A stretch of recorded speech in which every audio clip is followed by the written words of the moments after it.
도덕과 구역질은 이웃사촌이다. 재미있는 헷갈림 현상. 사람들은 도덕 감정이 어디에 위치하는지에 대해서 오랫동안 고심했다. 네, 이런 이야기는 신선하지 않다.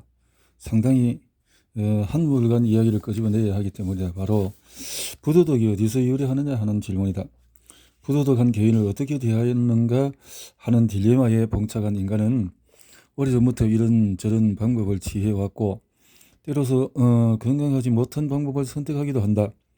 하지만 이를 살펴보기 전에 우선 신경학이 이 문제를 어떻게 취급해 왔는지를 살펴보기로 하자.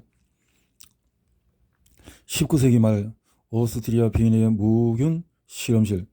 흰 가운을 입고 수염이 덕지덕지난 남자가 시체를 해부하고 있다. 그 옆에 재판 서류가 놓여 있다. 남자는 바로 초창기 신경학자 모리츠 베네딕트. 그가 해부하는 대상은 방금 전 교수형을 당한 죄수다.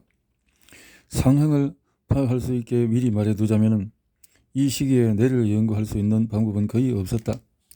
오늘날에도 신경학자들은 뇌 스캔으로 연구할 수 없는 몇몇 질문을 파악하기 위해서 사후 해부를 진행한다.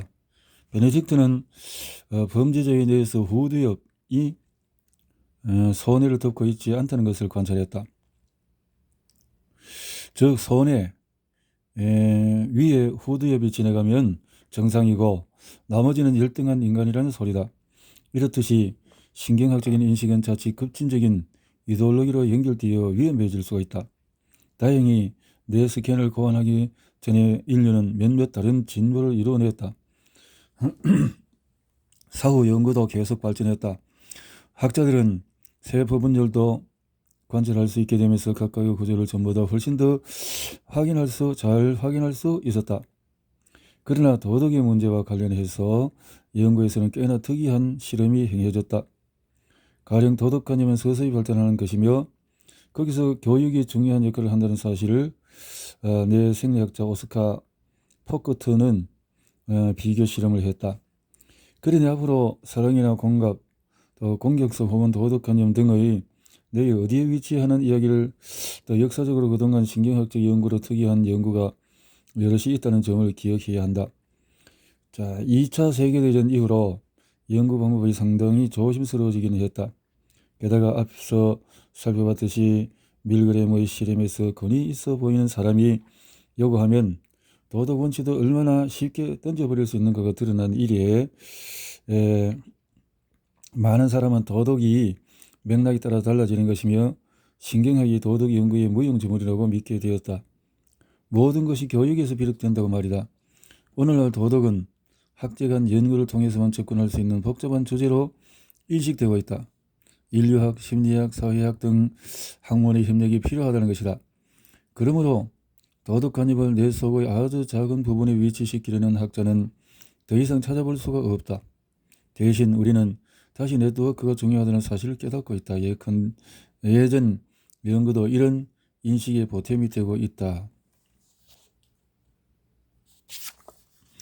올바른 사람과 예쁜 사람, 도덕적 혐오와 구역질을 느끼는 뇌는 같다.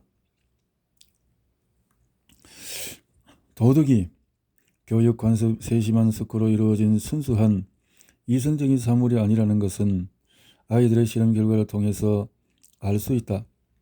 연구에 따르면 아이들은 셀리가 초콜릿을 어디서 찾을지 알기 전에 이미 도덕적인 판단을 내린다. 언어를 사용해서 답변할 수 있기 훨씬 전부터 말이다. 생후 6에서 10개월의 아이도 타인을 방해하는 사람보다도 돕는 사람을 선호한다. 이를 발견하기 위해서 연구자들은 인형과 같은 것을 진행했다. 물론 진짜 인형을 가지고 한 것은 아니었다. 알록달록한 손인형은 너무 많은 부수 효과를 갖기 때문에 자극이 적은 도형으로 진행했다. 앞서 살펴본 대로 척도 정엽은 복합적인 것보다도 단순화된 형태에 더욱 민감하게 반응하기 때문이다. 아이들에게 보여준 연극은 대략 이렇다. 불쌍한 동그라미가 산을 힘들게 오르고 있는데 비열한 삼각형이 자꾸 동그라미를 밀어서 방해한다. 사각형은 그들 주변에서 아무것도 하지 않고 소성일 뿐이다.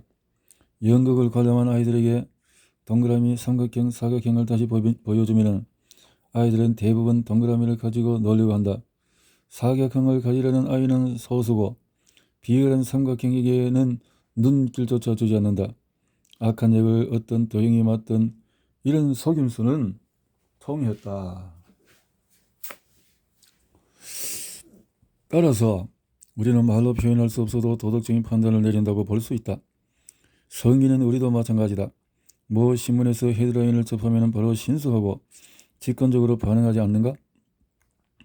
1994년 도널드 트럼프는 TV쇼 라이프스타일 오브 더 리치 앤 페이머스의 인터뷰에서 11개월 된 딸이 엄마로부터 어떤 특성을 물려받았느냐는 질문에 이렇게 답했다.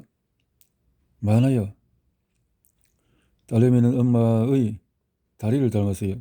가슴도 엄마로 닮게 될지 봐야지. 우리는 트럼프의 답변이 적절한지 부적절한지 곧장 판단하게 된다. 때로 어떤 사람을 보자마자 별로야 라는 생각이 들 것이다.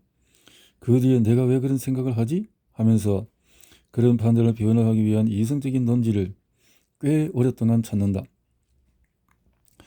도덕적 판단을 내려야 할 때 당신의 뇌는 무언가를 결정해야 할 때처럼 출력을 높인다. 어느 날 당신과 평소 알고 지내던 남녀가 찾아와서 갑자기 둘이 결혼했다기만 한다면 어떨까? 아마도 직관적으로 무언가 잘못되었다는 느낌이 들 것이다. 남녀는 결혼해서 안 되는 사이인 것이다. 이런 일이 일어나지 않도록 자연은 많은 메커니즘을 개발했다. 그래서 어릴 적에 남매처럼 같이 놀던 남자아이들과 여자아이들은 비단 남매가 아니어도 서로 이성적인 매력을 느끼지 못한다. 키부츠나 히피, 거민 같은 공동체에서 자란 아이들이 서로 결혼하지 않는 것에 대해 부모들이 놀라고는 하는 것도 그런 이유다.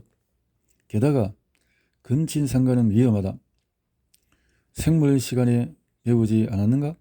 하지만 당신의 냅킨을 집어서 남매에게 유전적인 계보를 그리며 혈액병의 위험성을 말해주기 전에 그들이 자녀를 두지 않을 계획이라고 말한다면 남자 쪽은 정관수술했고 여자 쪽은 불임이라며 걱정할 필요가 없다고 한다면 이들 남매의 결혼은 문제되지 않을까? 원칙적으로는 그렇다. 그리고 이는 당신과 상관없는 일이다. 설사 두 사람이 자녀를 원한다 한들 유전병 위험은 다른 커플에게도 마찬가지로 존재하지 않는가? 그런데도 아직 수긍하지 못하는 것은 왜일까? 다시 당신의 뇌는 진퇴양난에 빠져서 직관적으로 내린 판단을 소외 정당화하고자 무진 애를 쓴다. 도덕 감정이 우리를 그런 딜레마에 세울 때가 많다. 아, 나도 모르겠다 하고 인정해 버리기 쉽지가 않다. 이럴 때 종교는 출구가 될 수도 있다. 직관적으로 판단되는 대부분의 도덕 원칙은 그 어떤 계명 같은 것에 반영되어 있기 때문이다. 계명 같은 것이 또 없이 경험하다 이성적으로 설명하는 것은 불가능하다. 아, 모르겠다 하고 포기해 버릴 수 있을지라도 극복해야 하는 감정적 장벽은 만만치가 않다. 이런 감정적인 요소가 바로 학자들이 오랫동안 시각적 정보를 처리하는 후두엽에 도덕이 심어져 있다고 추측하게 만든 이유 중에 하나다. 당시 학자들은 잘 모르는 디저트에 대해서 좋아 또는 싫어 식으로 판단하는 것처럼 도덕적인 문제도 그렇다고 판단하고 한다고 생각했다. 실제로 디저트와 도덕적인 판단에서 모두 섭렵과 대상 피질이 활성화되는 것을 볼 수가 있다. 섭렵과 대상 피질은 아픔에 대한 공감에도 관여하는데 대상 피질은 불공정한 게임이나 근친상간처럼 우리가 도덕적으로 비난할 만하다고 여기는 일을 생각할 때 활성화된다. 하지만 흥미롭게도 우리는 구역질나는 것을 먹을 때도 활성화된다. 또한 구역질나는 음식을 입속에 가지고 있으면 섭렵도 자극된다. 냄새나 체면으로 구역질나는 상태를 유발하면 그 뒤에 도덕적인 판단은 한층 가차 없어진다. 이는 구역질과 도덕적인 혐오가 내 속에서 굉장히 가까이 붙어 있다는 뜻이다. 부도덕 행위에 대해서 구역질이 난다, 역겹다, 토할 것 같다 등의 단어를 사용하는 것도 그래서 인도하다. 그 밖에 감정 처리를 담당하는 영역, 이것은 복내측 전전도 피질, 섭렵, 편도체, 또 다시 중요한 역할을 한다. 이로 인해서 기분 좋게 느껴지면 도덕적으로 더 좋게 보인다. 도덕적인 무결점성은 안과 전두 피질처럼 긍정적인 자극을 처리하는 영역과도 연관이 된다. 도덕적으로 올바르게 행동하는 사람과 외모가 아름다운 사람을 볼 때에 정확히 같은 내 영역에 활성화되는 것이다. 이런 연관은 놀랍지가 않다. 결국 우리의 뇌는 하루아침에 만들어진 것이 아니고 기존의 것에 차츰 새로운 구조물이 보태어진 것이기 때문이다. 척두 정엽이 전에는 무엇보다도 주의력 과정을 담당했던 것처럼 말이다. 당신이 어제 요리하고 남은 감자로 오늘 아침에 요리를 만들어 먹고 거기다가 다시 남은 것으로 다음날에 오믈렛을 만드는 것과 비슷하다. 남은 오믈렛으로 다시 다른 음식을 만들고 또 그 음식이 남아서 빵을 굽는 데 넣었다면 어떻게 해서 여기까지 왔는지 알지 못하지만 빵 속에 어딘가에 감자 조각이 들어있는 것은 분명하다. 그렇게 한 영역이 다른 가지를 담당하게 된 것은 잘못 위험하다. 뇌를 굉장히 어지럽게 만들 수 있기 때문이다. 통증을 처리할 때도 이런 경우가 많다. 가령 심근경색에서 그렇다. 영화에서 이런 장면을 본 적이 있는가? 주인공이 흥분해서 마구 목소리를 높여서 말하는데 호흡이 점점 가빠지며 갑자기 왼쪽 팔을 부여잡고 고통으로 얼굴을 일그러뜨린다. 왜 하필 팔일까? 심장은 전혀 다른 곳에 있는데 말이다. 하지만 척수에는 다양한 신경이 길이 뻗어 있고 이를 통해서 전신의 신호가 척수에 모인다. 그래서 팔과 가슴의 신호들이 같은 높이에서 척추에 도달한다. 그러면 이제 통증이 어디서 오는지 혼동될 수가 있다. 아이스크림 두통도 일종의 헷갈림 현상이다. 내와 아무 상관이 없지만 역시 신경길이 연결되어 나타나는 현상이다. 한상지통도 마찬가지다.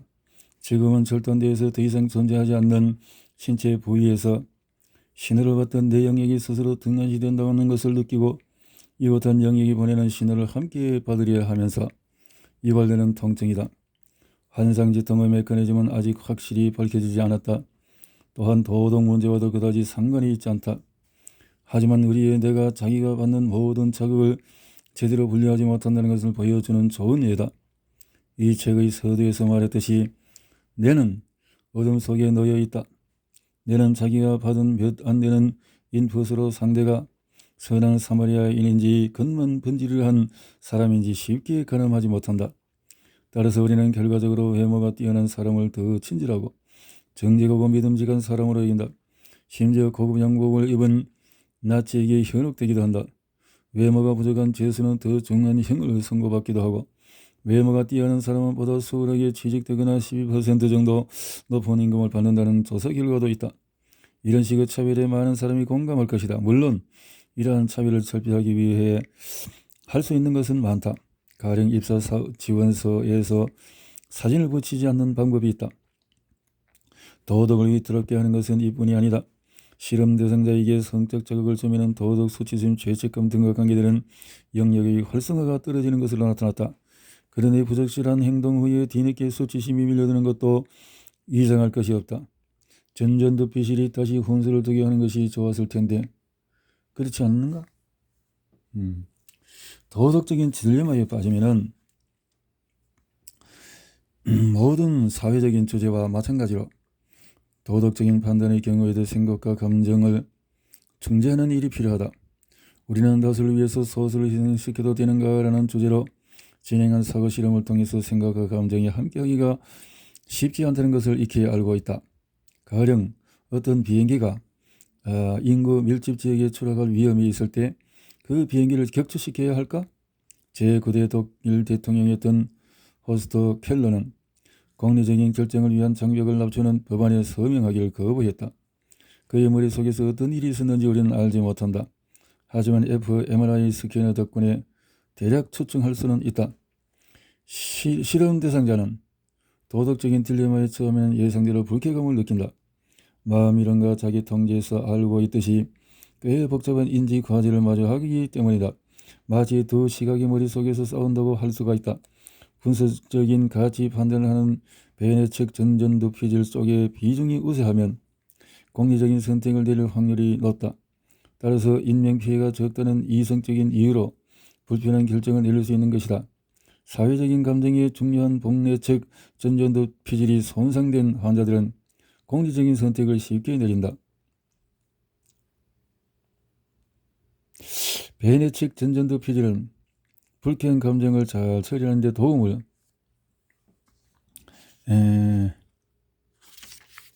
주는 듯하다. 상황이 불쾌할수록, 즉 끔찍하고 직접적으로 사람을 희생시켜야 할수록 활성화되는 것으로 나타났다.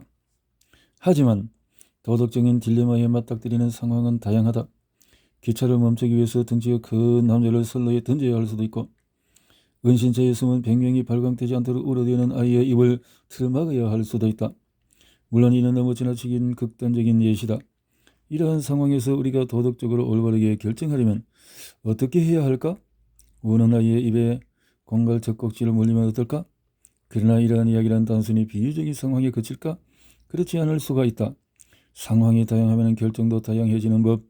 100명을 구하기 위해서 10명의 목숨을 희생해야 할 때 단순히 단추 하나로 끝낼 수도 있고, 자기가 직접 총으로 여러 명의 목숨을 빼앗을 수도 있다. 과연 이를 모두 같다고 말할 수 있을까? 5명보다도 1명이 희생당하는 쪽으로 기차 선로를 바꾸는 게 비윤리적으로도 볼 수 있다. 적어도 사람의 목숨을 능동적으로 빼앗는다는 면에서는 말이다. 하지만 위의 경우는 멸종한 1명을 죽여서 그의 장기로 5명을 살리는 것보다 훨씬 도덕적인 일일 것이다. 아무튼 대상 피질은 확실하게 공익을 위한 결정이라도 능동적인 개입을 부인할 것이다. 내측 전전도 피질, 상측 두구도 말이다. 그렇다면 두 가지 생각 패턴 중에서 우리는 어떤 말을 들을까? 둘 다 모두 이견이 많은 상황이다. 따라서 견고한 원칙을 먼저 마련하고, 만약에 그런 상황이 벌어지면 상황에 따라서 유연하게 사고하는 버릇을 기르는 것이 좋을 것이다.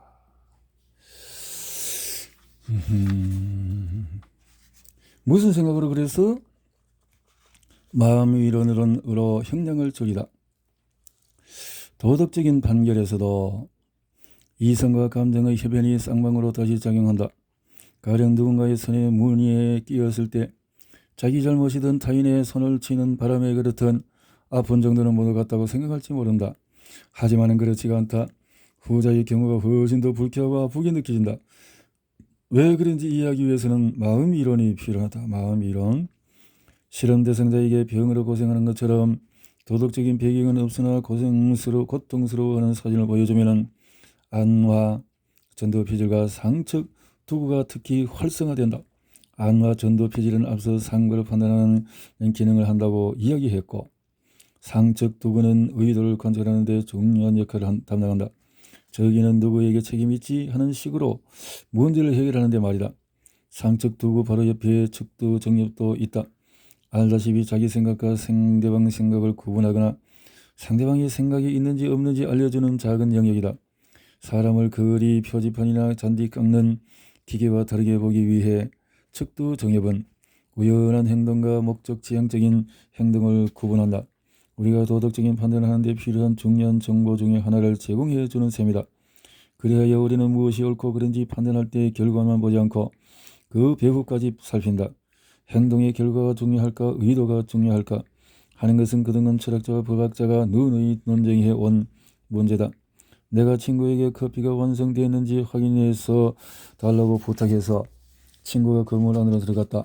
그런데 마침 그 건물이 벽이 무너져서 친구가 다쳤다면 나에게도 책임이 있을까? 우리의 뇌는 상황을 아주 섬세하게 판단한다.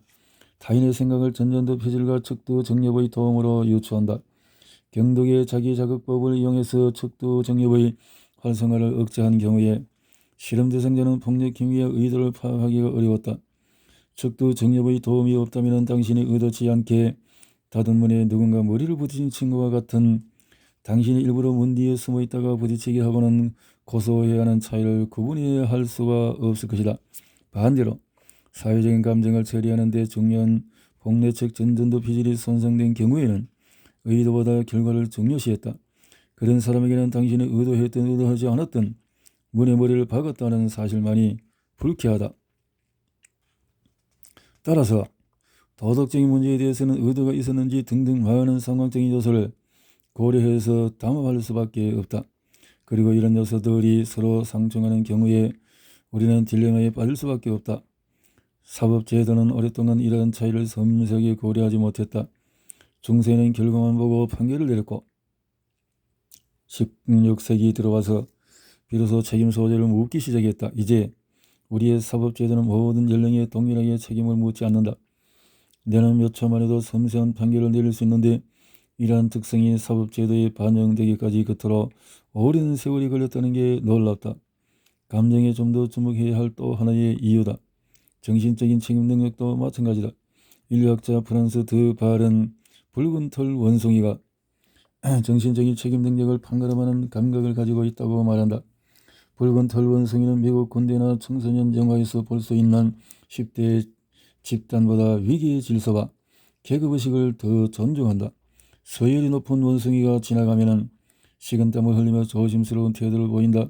하지만 이들 역시 때때로 이를 파악할 수 없는 개인이 존재한다는 것을 알고 있어서 그렇게 행동하지 않는다고 처벌하지는 않는다. 개인의 정신적인 능력을 판단하는 것은 어렵지가 않다. 하지만 1831년 즈음만 해도 이러한 점은 고려되지 않았다. 당시 연쇄살인 혐의로 교수형에 처해진 괴세 고트 프리트라는 여인은 대리인에 의한 가장 성장애 또는 민하우젠 증후군을 앓고 있었고 구금될 때에 17겹의 속옷을 입었다. 17겹이라니 물론 그녀가 저지른 범죄가 나쁘지 않다거나 희생자의 상황이 안타깝지 않다는 것은 아니다. 다만 그녀가 앓는 병과 범죄의 관계가 감안되지 않은 것은 유감스럽다. 오늘날 우리는 이런 면에서 훨씬 진보했다. 심리질환을 고려하고 심신미약 상태인지 확인하며 사형제도를 아예 폐지한 국가도 있다. 그러나 예나 지금이나 도덕적인 원칙을 준수하지 않는 사람은 결국 공동체에서 배제될 수밖에 없다. 배제당하는 사람에게 이보다 나쁜 일은 없을 것이다.